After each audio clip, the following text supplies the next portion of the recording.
प्रियात्मन सप्रेम जयजीत आदि मुनीश्वर योगेश्वर परम पूज्य सत्य सम्राट सदगुरुदेव सिमनी जी का वचनामृत से एक बूंद। प्राणायाम की हमारी विधि निरापद है। हम जो विधि प्राणायाम की बतलाते हैं उसमें अशुद्ध वायु भीतर से उठती ही नहीं। शरीर में जो क्रियाएं होती हैं जिससे भीतर की वायु अशुद्ध होती है वे क्रियाएं बिल्कुल रुक जाती हैं। शरीर की सब क्रियाएं निश्चल हो जाती हैं। प्राण क्रिया विलीन हो जाती है। मन रुक जाता है। चित्त आनंद के सागर में डूब जाता है। इसी को कहते हैं प्राणायाम। इसी का नाम है संध्या। इसी में प्राण और अपान की संधि व मेल होता है।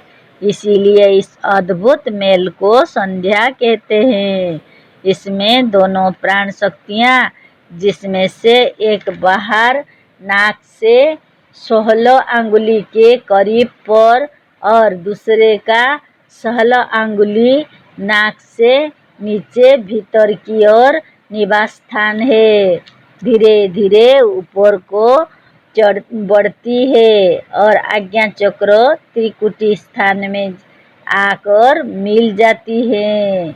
इसी तरह से बिना प्रयत्न के प्राण मन और शरीर तीनों जब स्थिर हो जाते हैं तो शरीर के यंत्र की गति रुक जाती है और शरीर के भीतर जब काम नहीं होता तो कार्बन डाइऑक्साइड गैस उत्पन्न भी नहीं होता और जब श्वास वायु भी नहीं चलती तब श्वास वायु भी नहीं चलती।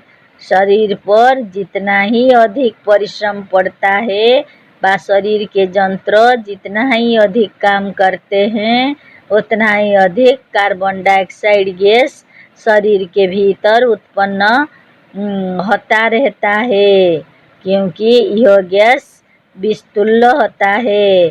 अतः आत्मा व प्रकृति उसे श्वास द्वारा बाहर निकलती रहती है। श्वास इसीलिए चलती है कि वह भीतर की अशुद्ध वायु कार्बन डाइऑक्साइड गैस को निकाले और बाहर से शुद्ध वायु ऑक्सीजन को भीतर ले जाए। नियम यह है कि भीतर के यंत्र जितना ही अधिक काम करेंगे उतना ही अधिक कार्बन डाइऑक्साइड गैस उत्पन्न होगा और जितना ही अधिक कार्बन डाइऑक्साइड गैस उत्पन्न होगा उतना ही अधिक तेजी के साथ श्वास भी चलता रहेगा।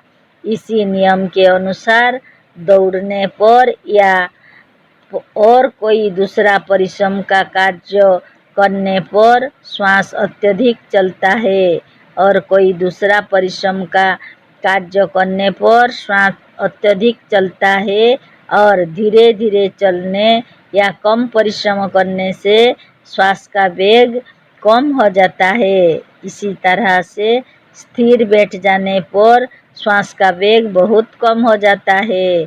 इसी नियम के अनुसार मुनि समाज में प्राणायाम की जो युक्ति सिखलाई जाती है उससे शरीर के साथ ही साथ मन भी स्थिर हो जाता है और शरीर तथा मन दोनों के स्थिर हो जाने से शरीर के सब यंत्र और अंग स्थिर होकर आराम करने लगते हैं जिससे शरीर के भीतर कार्बन डाइऑक्साइड गैस उत्पन्न ही नहीं होता और जब कार्बन डाइऑक्साइड गैस उत्पन्न ही नहीं होगा तो श्वास को चलने की आवश्यकता ही नहीं रहती और जन्म जन्मांतर का थका हुआ प्राण शांति के साथ स्थिर होकर आराम करने लगता है। यही सच्चा प्राणायाम है।